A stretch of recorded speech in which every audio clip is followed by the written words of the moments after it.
گرێبەستی 35 یەکەی نیشتەجێبوون لە چوارچێوەی کەمپینی ڕەنجی شەهیدانی تۆڕی میدیای ڕوودا و درا بە وارسی 35 شەهیدی شەڕی داعش. ئەو یەکە نیشتەجێبووانەی کە بەڕەسمی وارسی شەهیدان بوونە خاوەنی کەوتۆتە نێو پرۆژەی فلۆریاستی لە هەولێر.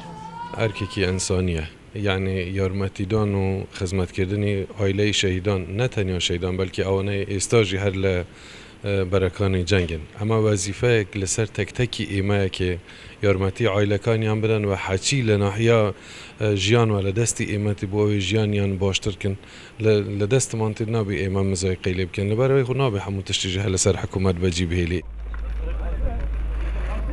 وەک دەگوترێ هیچ شتێک قەرەبووی خوێنی شەهیدان ناکاتەوە، بەڵام هاوژین و کەسوکارەکانیان شەڕەفمەندن ئەوان لەسەر خاچێک شەهید بوونا کە کەسانێکی تێدایە نازی خۆیان و منداڵەکانیان هەڵدەگرن.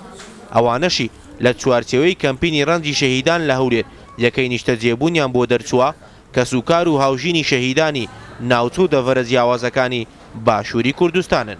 ئێستاچی زۆر خۆشم هەیە، ئێستا یعنی بەڕاستی پێشان زۆر دڵم ئەوە بوو دەمگۆ تەواو ئەو ڕۆیشت بەس ئێستا زانیم منداڵەکانی من ئەوەندە بێناز نینە بەڕاستی، ینی خەڵکە کێیە کە نازیان هەڵگری وەنیە وەچی بابەچی بەناوی هەموو شەهیدانی کوردستان زۆر مەمنونی هەموو لیاشنە زۆر سپاسکەم پێسەر برندین ئەمە کە برایەکەم و عایلەی ئەوانە و هەمووی شەهید بەلدەسەر دیفاعیان لەو خاکێکتیە.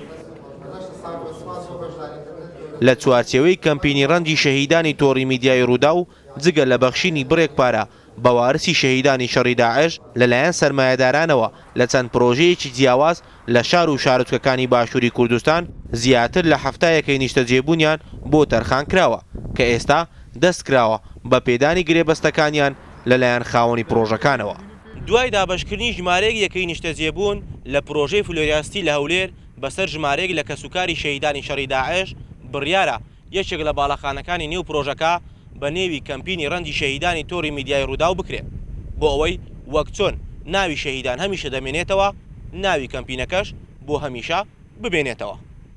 ڕەندە جەمال ڕوودا و هەولێر.